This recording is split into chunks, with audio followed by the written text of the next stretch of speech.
the faith, the Christian faith became so important to me. It was the most important thing.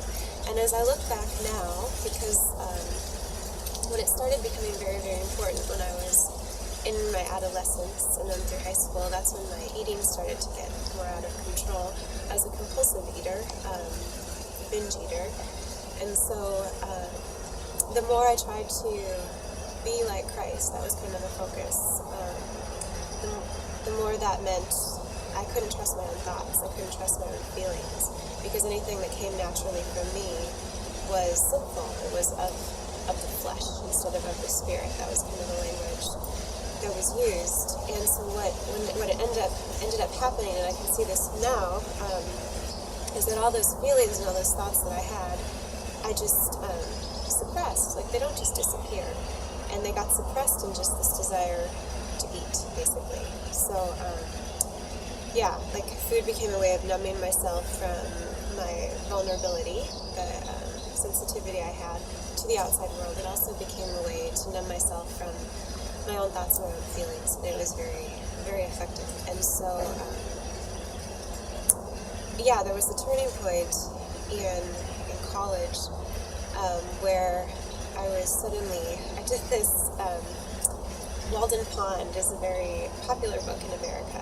Henry David Thoreau goes and lives on his own in the woods, basically. And this semester program I did as part of college was inspired by this sort of living. I went and lived with a group of 40 students in the mountains of Oregon, and it was very a magical time for me, because the professors who were there were all part of, it was part of the Christian community of colleges would send students to this semester, but they were all much broader thinkers. And they, instead of, they'd seen this gap in Christian education.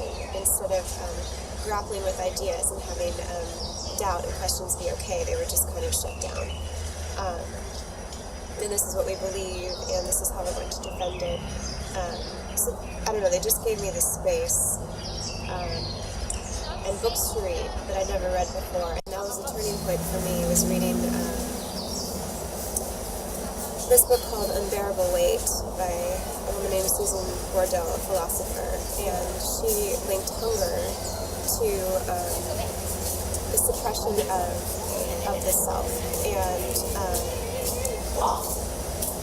And she gave this idea that hunger was a voice that needed to be listened to, because it was actually the preservation of the self.